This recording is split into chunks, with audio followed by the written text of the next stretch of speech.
Hello everyone, आज हम discuss करेंगे how to maintain consistency during UPSC preparation.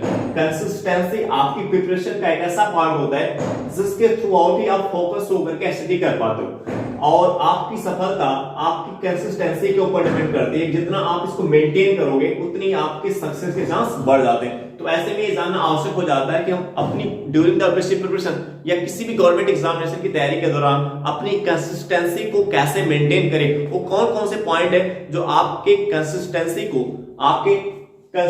को मेंटेन करते हैं। तो आइए डिस्कस करते हैं। इसमें पहला पॉइंट है विजन वाइल्ड फायर। अब इसमें देखिए vision wild fire, fire means आग। तो ये तीनों पॉइंट एक दूसरे से कनेक्टेड है। अगर आप सिविल सर्विस की तैयारी करने जा रहे हो तो आपका विजन क्लियर होना चाहिए। विजन क्लियर होने का मतलब क्या हुआ कि अगर आपको जो भी अटेम्प्ट देना है, जो भी अटेम्प्ट आपने अपने माइंड सेट में बना के रखा है कि नहीं मुझे इतना अटेम्प्ट देना है, तो जो भी अटेम्प्ट आपको देना है ईमानदारी से देना है, मेहनत से देना है। आप डिसाइड कर लो कि नहीं मुझे इतना अटेम्प्ट देना है लेकिन ईमानदारी से देंगे, मेहनत से देंगे।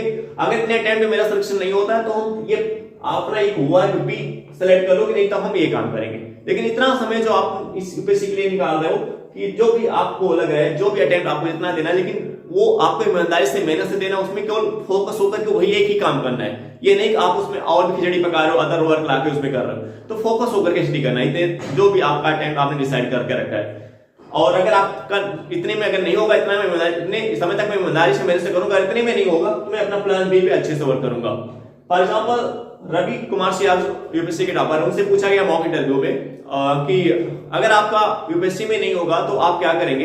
तो सिंपल सी बात है, इस प्रकार के क्वेश्चन लगभग सभी यूपीएससी एस्पिरेंट से पूछे जाते हैं कि अगर आपका यूपीएससी में नहीं हुआ तो आप क्या करेंगे। तो उन्होंने रिप्लाई किया कि देखिए जो यूपीएससी हमें करना है, इतना जो मेरे पास टाइम है, इतना टाइम हमें देना है और इतने अटेम्प्ट तो हम ईमानदारी से मेहनत से देंगे। अगर नहीं होगा तो हमारा जो प्लान बी है वो हम जो है एग्रीकल्चर करेंगे, कृषि करेंगे एग्रीकल्चर। तो दोबारा फिर उसी पॉइंट में उससे क्वेश्चन पूछा गया कि एक तरफ तो आप बहुत बड़ा आईएएस बनने के बारे में सोच रहे हो और एक तरफ तो आप कृषि करने के बारे में सोच रहे हो। तो उन्होंने कहा कि कृषि में भी बहुत कुछ अच्छा किया जा सकता है, बहुत कुछ बड़ा किया जा सकता है। सरकार भी कृषि को प्रोत्साहित कर रही है, विभिन्न प्रकार की योजनाएं कृषि से रिलेटेड लाया जा रहा है, उसमें भी आप कुछ अच्छा कर सकते हो, बड़ा कर सकते हो।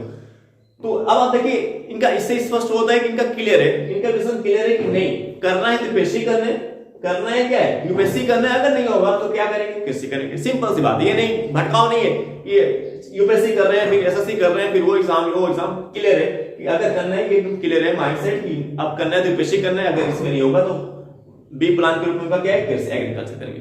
काम छोटा है या बड़ा उससे फर्क नहीं पड़ रहा। और उन्होंने प्राइवेट के नहीं, इसमें भी आप अवसर है, आप इसमें बड़ा कर सकते हो, ठीक है। तो ये पॉइंट होना चाहिए क्लियर, विजन क्लियर है। नहीं करना है तो यूपीएससी करना है। अगर इतना टाइम जो आपने डिसाइड करके रखा है, इतना टाइम ईमानदारी से मेहनत करके यूपीएससी का एग्जाम दूंगा, अगर इतने में नहीं होता है तो प्लान बी ईमानदारी से मेहनत से करूंगा। प्लान बी छोटा या बड़ा इससे फर्क नहीं पड़ता है, क्योंकि जब आप यूपीएससी की तरह मेहनत से ईमानदारी से दोगे तो फिर ये काम कोई काम आपके लिए छोटा है बड़ा उससे फर्क नहीं पड़ेगा। आपको पता आप ये हो इस जब आपने अपने प्लान को बी को मेंटेन करके ये काम करेंगे तो आप पूरी जो भी टाइम आपने डिसाइड किया प्रिपरेशन करने के लिए, आप उसको फोकस होकर के स्टडी कर पाओगे, उसको अच्छे से यूटिलाइज कर पाओगे। अब आपका जो विजन है ये किसके ऊपर डिपेंड करता है। आपका विजन कब क्लियर होगा, जब आपका व्हाई क्लियर होगा।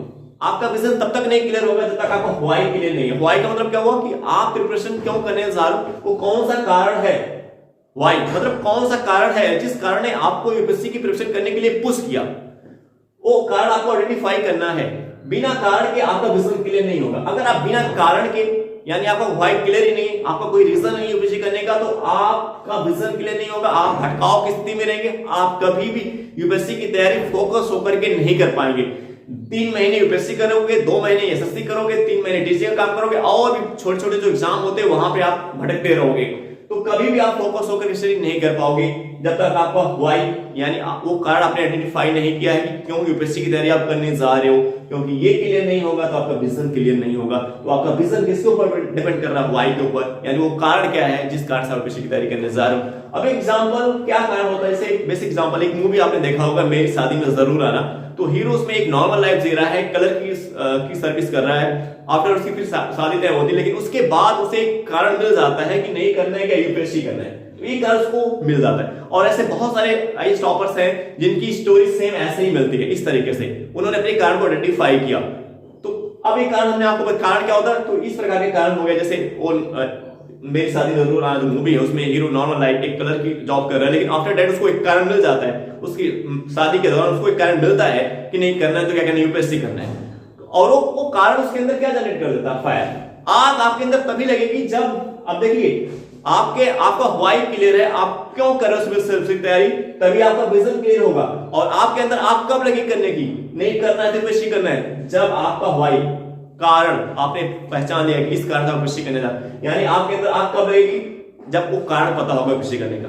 यानी ये पॉइंट व्हाई आपका अगर क्लियर है तो ये आपका विजन भी क्लियर करेगा और आपके अंदर ये आग जनरेट करेगा। यानी जब अपने आप कुछ ना कुछ बिना किसी कारण के आपके अंदर आग जनरेट नहीं होता, बिना किसी कारण के आपके अंदर फायर नहीं हो, आपके अंदर आग नहीं जनरेट होगा, आपके अंदर आग नहीं लगेगी, बिना कोई ना कोई ऐसा कारण होता है। आपकी लाइफ में कोई ऐसे इवेंट आते हैं जो आपको पूरा आपके अंदर एक आग जनरेट कर देते हैं, आपके अंदर फायर, और वो आग आपके अंदर इतने एनर्जी जनरेट कर देता है कि आप कोई बड़ा गोल करने के लिए आप पूरा उस पर फोकस हो जाते हो। तो अगर आपका व्हाई यानी किस कारण से कर रहे हो क्लियर है, तो आपके अंदर वो क्या करेगा, फायर जनरेट करेगा। यानी आपके अंदर आपको किस पॉइंट का आपके अंदर आग कब लगेगी, जब वो कुछ ना कुछ कारण होंगे, बिना किसी कारण के आपके अंदर आग जनरेट नहीं होगा। तो ये विजन भी, अगर आपका विजन कब क्लियर होगा, जब आपका व्हाई क्लियर है, और आपके अंदर वो आग कब लगेगी, जब आपका व्हाई क्लियर है। और ये तीनों पॉइंट ही आपको फोकस होकर के स्टडी करने पे पुश करेंगे, ये तीनों पॉइंट ही आपको फोकस होकर के स्टडी करने में पुश करेंगे। ये तीनों पॉइंट अगर आपके अंदर है, ये क्लियर है पॉइंट, तो आप कभी भी भटकाव की स्थिति में नहीं आएंगे। अगर आप लगेगा कि आप थोड़ा बहुत इधर भटक रहे हो, फिर अपने आप को कंट्रोल कर लोगे, एक प्रकार से कह सकते हो ये पॉइंट अगर आपका क्लियर है तो ये आपके अंदर सेल्फ कंट्रोल भी लाता है। ये तीनों पॉइंट की पावर क्या है, इस पॉइंट की पावर आप देख सकते हो, ये आपको आपके अंदर सेल्फ कंट्रोल की पावर लाता है, आपको भटकाव की स्थिति से बचाता है, और आपको फोकस होकर के स्टडी करने पर क्या करता है, विवश करता है, पुश करता है कि आप फोकस पर स्टडी कर पाओ। ठीक है ना, तो ये तीनों पॉइंट आपको क्लियर होने चाहिए। क्लियर। अब नेक्स्ट पॉइंट है डेली स्टडी आवर। अब कहीं ना कहीं ये जो पॉइंट मैं यहां पे लिखा हूं, ये सभी पॉइंट इसी के ऊपर डिपेंड है। अभी आप देखेंगे कैसे डेली स्टडी आवर की बात करें तो कभी कभी आप क्या होता है, आप 16 घंटे पढ़ ले रहे हैं और पूरा एक हफ्ता पढ़ ले रहे हैं। तो ये पॉइंट आपको देना है, ध्यान देना है कि जो भी टाइम टेबल आप बना रहे हैं, टाइम टेबल थोड़ा सा इस प्रकार से नहीं कि आपने एक दिन 16 घंटे पढ़ा फिर उसके बाद पूरे एक हफ्ते पढ़ा रहे। इसका क्या होगा कि जो अगर आप 16 घंटे दिन पढ़ लेते हो और पूरे हफ्ते नहीं पढ़ेंगे, तो जो 16 घंटा आपने पढ़ा ये भी आपका क्या हो जाता है, बेकार हो जाता है, ये भी किसी काम का नहीं रहेगा। तो इसलिए आप टाइम टेबल तो बनाए, थोड़ा सा नॉर्मल बनाए। नॉर्मल का मतलब अगर आप डेली 5 घंटे पढ़े, या डेली 6 घंटे पढ़े, या डेली 7 घंटे पढ़े, या डेली 8 घंटे पढ़े, लेकिन डेली पढ़े, चाहे आप 5 घंटे पढ़े डेली, चाहे 6 घंटे पढ़े, चाहे 7 घंटे पढ़े, चाहे 8 घंटे, लेकिन डेली पढ़े। जब आप डेली पढ़ेंगे तो इससे आपका रिवीजन भी अच्छे से हो पाएगा, आपकी कनेक्टिविटी बनी रहेगी प्रिपरेशन में, और आपका जो रिवीजन भी होता जाएगा, आपको चीजें कम भूलेंगे। लेकिन अगर आप एक 16 घंटे पढ़ करके पूरा हफ्ता गायब कर दो तो ये 16 घंटा भी गया, पूरा हफ्ता भी गया, तो इसका कोई फायदा नहीं होगा। इसका जो आउटपुट आएगा, जो इनपुट आप दोगे, फिर जो आउटपुट आएगा वो 0 आएगा, इसमें आपको आउटपुट 0 मिलने वाला है। इसलिए आपने जो टाइम टेबल बनाया है उसको बहुत ही स्ट्रिक्ट ना बनाओ, तो बहुत ही कि एक दिन का 16 घंटे का पूरा हफ्ता गायब हो गया, ऐसा बनाओ जिसको आप फॉलो कर सकते हो। 24 घंटे का दिन हो, 24 घंटा होता है एक दिन में, तो उसमें से आप 5 घंटे या 6 घंटे या 7 घंटे 8 घंटे अपने स्टडी के लिए निकाल सकते हो। ठीक है, तो ये आपको ध्यान देना है जो आप टाइम टेबल बना रहे हैं, तो आपको डेली स्टडी रूटीन आपका कैसा होना चाहिए, थोड़ा नॉर्मल होना चाहिए, बहुत आप स्ट्रिक्ट ना बना लो कि ताकि आप एक दिन पढ़ करके पूरा जो हफ्ता हो गायब कर दो। क्या करना है, आप चाहे 5 घंटे पढ़े, चाहे 6 घंटे पढ़े, चाहे 7 घंटे पढ़े, चाहे 8 घंटे पढ़े, लेकिन डेली पढ़े। ठीक है ना, इससे आपकी कनेक्टिविटी बनी रहेगी, आपकी टॉपिक पे पकड़ ही बनी रहेगी। ठीक है, अब एक पॉइंट है वीकली एंजॉयमेंट। हफ्ते में आप जैसे 7 दिन है, आप 7 के 7 दिन आप अगर आप पढ़ने का प्रयास करोगे, फिर अगला जो वीक होगा आप उसको यूटिलाइज नहीं कर पाओगे, तो आप अगला वीक जो आता है नेक्स्ट वीक आप अच्छे से यूटिलाइज कर पाओ। इसलिए आपको इसमें से एक दिन अपने आप को क्या करना है, एंजॉय करना है। 7 दिन है तो 7 दिन में चाहे एक दिन या 2 दिन आप अपने लिए एंजॉय कर निकाल सकते हो। चाहे लेकिन 7 दिन में जरूरी नहीं कि आप पूरा 7 के 7 दिन पढ़ो, लेकिन चाहे इसमें 5 दिन पढ़ो या चाहे 6 दिन पढ़ो, जो आपको लगता है। आप चाहे अपने लिए 2 दिन अपने एंजॉय के लिए निकाल सकते हैं, आपको जैसी आपको जरूरत है, जैसी आपकी नीड है, आप उसी अकॉर्डिंग आप कर सकते हो। अगर आपकी बेसिक बहुत प्रिपरेशन बहुत पहले से अच्छे, तो आप 7 दिन में 5 दिन अच्छे से पढ़े, 2 दिन आप एंजॉय के लिए अपने लिए निकालें। या तो अगर 6 दिन, अगर 6 डे, अगर मान लो आप 6 दिन स्टडी कर रहे हो, एक दिन अपने आप को निकालो एक निकालो अपने लिए कि आपको मूवी देखने जाना, आपको फैमिली के साथ जाना, आपको कोई भी जो काम अच्छा लगता है, इसमें आपको खुशी आती है, वो काम आपको करना है। इससे क्या होगा, इससे ये होगा कि जो आप 6 दिन पढ़ोगे, और जो प्रेशर रिलीज होगा, जो 6 दिन पढ़ोगे और जो 6 दिन आप पढ़ोगे, जो प्रेशर आपके ऊपर बनेगा, इसका फायदा क्या होगा, अगर एक दिन अपने लिए आप घूमने के लिए निकालते हो, अपनी फैमिली के साथ डालते हो या मूवी देखने जाते हो, तो इसका एक फायदा ये होगा कि जो 6 दिन स्टडी आपने किया, इस दौरान जो प्रेशर, जो दबाव आपके ऊपर बना, वो दबाव इस 7वें दिन जो आप अपने लिए एंजॉय करने के लिए निकाल करके आपका जो प्रेशर होगा क्या हो जाएगा, रिलीज हो जाएगा। यानी जो हफ्ते में एक दिन आपको क्या करना है कि आपके ऊपर जो प्रेशर बनता है 6 डे प्रिपरेशन करने, उस प्रेशर को क्या करना है, रिलीज करना है, उस प्रेशर से क्या होना है, मुक्त करना है, ताकि जब आप उस 7वें दिन जो आप अपने लिए टहलने के लिए, घूमने के लिए, आप मूवी देखने के लिए आपने निकाल के रखा है, कुछ भी करने के लिए जो आपको अच्छा लगता है, तो उससे आपका प्रेशर जो 6 दिन बनेगा, वो प्रेशर रिलीज हो जाएगा। और फिर इसका फायदा होगा, फिर आप नेक्स्ट 6 डे के लिए अपने आप को अच्छे से प्रिपेयर कर पाओगे, तैयार कर पाओगे, फिर आप अपनी स्टडी फोकस होकर स्टडी कर पाओगे। और अपने आप को ये लालच, इसका एक देखिए, अपने आप को लालच दो, कोई ना कोई पॉइंट ऐसा होता है जिसको करने में आपको बहुत ही खुशी फील होता है, बहुत हैप्पीनेस फील होता है, तो उसको लालच दो। लालच देने का मतलब क्या हो कि देखो मैं 6 दिन ईमानदारी से पढ़ूंगा, मेहनत से पढ़ूंगा, फिर 7वें दिन क्या करूंगा, ये करूंगा, ये काम करूंगा, ये काम मुझे अच्छा लगता है। तो आपके अंदर ये आए कि चलो इतने दिन 6 दिन अच्छे से पढ़ लेते हैं, मेहनत से पढ़ लेते हैं, फिर 7वें दिन ये काम करने जाएंगे। तो उस दिन आपको, अगर आपने 6 दिन आप जरा करके देखिए, आप एक हफ्ते करके देखिए, एक हफ्ते में 6 दिन आप पढ़ करके देखिए खूब मेहनत से, और फिर 7वें दिन आप कोई काम करेंगे, जो आपको इतनी खुशी फील होगी जैसा कि कभी आपने पहले फील ही नहीं किया होगा। इंटरनल हैप्पीनेस, आंतरिक खुशी जो आती है आपकी मेहनत से आती है, आपकी ईमानदारी से, आपकी फोकस स्टडी से आती है। तो आप 7वें दिन जब आप कहीं भी एंजॉय करने जाओगे, आपको इतना कॉन्फिडेंस आपके अंदर जनरेट हो जाएगा, आपको इतनी खुशी फील होगी, मैं उसको कह नहीं सकता, क्योंकि उस प्रकार की हैप्पीनेस हमने भी फील की, बहुत ही अच्छा लगता है, बहुत ही खुशी फील होती है जब आपने टारगेट कंप्लीट करके फिर आपको एंजॉय करने जाते हो, बहुत ही अच्छा लगता है। और लेकिन अगर आप टारगेट कंप्लीट करके नहीं जाओगे तो आपको बहुत ही खराब लगेगा। तो बहुत ही अच्छा लगेगा, एक हफ्ते करके आप देखिए जरा कितना अच्छा आपको लगेगा। वो एक हफ्ते आप करके देखिए, 6 दिन आपको मेहनत से पढ़ें, ईमानदारी से, जो भी आप 6 घंटे, 7 घंटे, 8 घंटे जो भी पढ़ रहे डेली पढ़े, उसके बाद 7वें दिन अपने आप को उस प्रेशर रिलीज, यानी 7वां दिन आपका क्या करेगा, 7वां दिन आपको इसलिए एंजॉय करना है, मस्ती करना है, मूवी देखने वाला, फैमिली के साथ रहना है, ताकि आपका प्रेशर क्या हो जाए, रिलीज हो जाए, आप प्रेशर मुक्त हो जाओ, और नेक्स्ट वीक के लिए अपने आप को तैयार रखो, फिर आपकी स्टडी उसी पैटर्न पे आ जाओ, फिर मेहनत से 6 दिन पढ़ो, फिर 7वें दिन इसी प्रकार से एंजॉय करो, फिर प्रेशर रिलीज करो, फिर पढ़ो 6 दिन, फिर 7वें दिन प्रेशर रिलीज करो। इस प्रकार से आप करते जाओ, आपको पता भी नहीं चलेगा, प्रिपरेशन बहुत अच्छी होती जाएगी।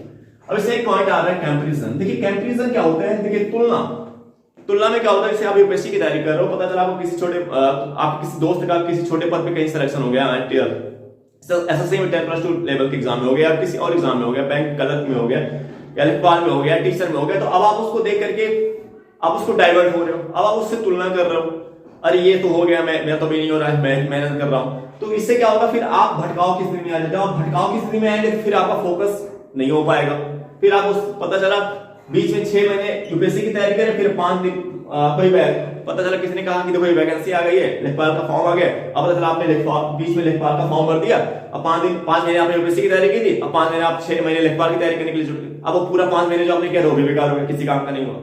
किसी ने दोस्त ने फोन किया कि देखो ये वैकेंसी, कभी ऐसा भी होता है, आप पूरे 6 महीने स्टडी कर रहे हो, 7 महीने स्टडी कर रहे हो, यूपीएससी की तैयारी कर रहे हो, और उसके बाद किसी का फोन आया, ये तो पता चला कि देखो वैकेंसी फॉर्म है, रेलवे में भर्ती आ गई है, भर दिया, अब उधर रेलवे में जुड़ गए, इधर पूरा फोकस टूट गया, अब किसी काम का नहीं होगा। तो अच्छा ये क्यों आता है, ये कंपैरिजन ये आपके अंदर कम है। आप कंपैरिजन आप दूसरे से हमेशा तुलना क्यों करोगे, तब करोगे जब आपका विजन, वाई और ये चीज तीनों पॉइंट आपके अंदर नहीं, यानी आप कंपैरिजन तुलना वो यूपीएससी एस्पिरेंट ज्यादातर तुलना करते हैं दूसरों से जिनका एक क्लियर ही नहीं, यानी अगर आपका एक क्लियर है, आपका व्हाई, आपने अपने कार्य को आइडेंटिफाई कर लिया कि सिविल सर्विस तैयारी यूपीएससी तैयारी आप इस कार्य से करने जा रहे हो, तो आपका विजन क्लियर होगा, आपके अंदर आग जनरेट होगी, और तब आप कंपैरिजन नहीं करोगे। यानी जिसका ये पॉइंट क्लियर है वो कंपैरिजन कर ही नहीं सकता, अगर जरा सा उसके अंदर वो आएगा फिर वो अपने आप को बचा लेगा, सेल्फ कंट्रोल कर पाएगा। अभी आपने बताया ना ये तीनों पॉइंट आपके अंदर सेल्फ कंट्रोल की पावर भी लाते हैं, और कहीं ना कहीं आप कंपैरिजन से, कहीं ना कहीं आप कंपैरिजन भी एक प्रकार का डिस्ट्रैक्शन होता है, कंपैरिजन भी एक्सटर्नल स्तर पर एक प्रकार का डिस्ट्रैक्शन होता है, जिससे आप तभी बच पाओगे जब आपका व्हाई, विजन, ये तीनों पॉइंट क्या है, क्लियर है, और ये तीनों पॉइंट एक दूसरे से कनेक्टेड है। एक प्रकार से देखा जाए ये तीनों पॉइंट आपकी कंसिस्टेंसी, जो पूरी यूपीएससी की तैयारी कर रहे हो, 1.5 से 2 साल आपको मेंटेन करना है, ये इसमें इंपॉर्टेंट रोल प्ले करता है। इसलिए सबसे पहले अधिक से अधिक जो हो सके आप इस पॉइंट को क्लियर करने का प्रयास करें कि आप यूपीएससी की तैयारी क्यों करने जा रहे हो। उस कारण को आइडेंटिफाई करें, वो कारण आपका विजन क्लियर करेगा, और वो कारण आपका विजन क्लियर करेगा, इसके साथ ही साथ आपके अंदर एक फायर जनरेट करेगा। एक बार आप ये भी कह सकते हो कि वो कारण आपके अंदर एक फायर जनरेट करेगा, एक आग जनरेट करेगा, और इस आग के थ्रू आउट ही आपका विजन क्लियर होगा। और ये सब कंपैरिजन ये सब पॉइंट जो आपको डिस्ट्रैक्ट करते हैं, ये सब अपने आप आपसे दूर होते जाएंगे। ये अगर क्लियर होगा तो कहीं ना कहीं आपका ये जो कंपैरिजन है एक्सटर्नल स्तर पर, जो बहुत सारे डिस्ट्रैक्शंस आपको फेस करने पड़ते, एक प्रकार से भी बोल दे कि बहुत सारे जो डिस्ट्रैक्शंस होते हैं, बहुत से जो डिस्ट्रैक्शंस होते हैं आपकी कंसिस्टेंसी को भंग करते हैं, मेंटेन नहीं करने देते हैं, वो कहीं ना कहीं उसका जो वो कारण है, वो कारण यही है कि ये आपका क्लियर ही नहीं है। यदि आपने इस पे पकड़ बना ली, यदि आपने इसको क्लियर कर लिया, तो ये सब पॉइंट अपने आप आपकी पकड़ में आ जाएंगे। डिस्ट्रैक्शन कंपैरिजन आप खुद ही नहीं करोगे, आपके अंदर कॉन्फिडेंस आ जाएगा, आपके अंदर वो मोटिवेशन आ जाएगा, नहीं हम इस कार्य से करें, हम उनसे अलग हैं, हम ये काम करने के लिए बने, हम ये कर रहे हैं। ठीक है ना। तो आई होप दैट ये पॉइंट्स आपको समझ में आया होगा। तो आप अपनी कंसिस्टेंसी को कैसे मेंटेन कर पाएंगे, ये पॉइंट वाई फायर विजन ये आपका क्लियर होना चाहिए, ये पॉइंट आपके एटीट्यूड में होने चाहिए। और उसके बाद ये जो पॉइंट हमने डिस्कस किया, ये इसके थ्रू आउट अपनी कंसिस्टेंसी को मेंटेन कर पाओ। ठीक है ना। आई होप दैट ये वीडियो आपको समझ में आया होगा। अब हम आपसे नेक्स्ट वीडियो मिलेंगे। Okay bye.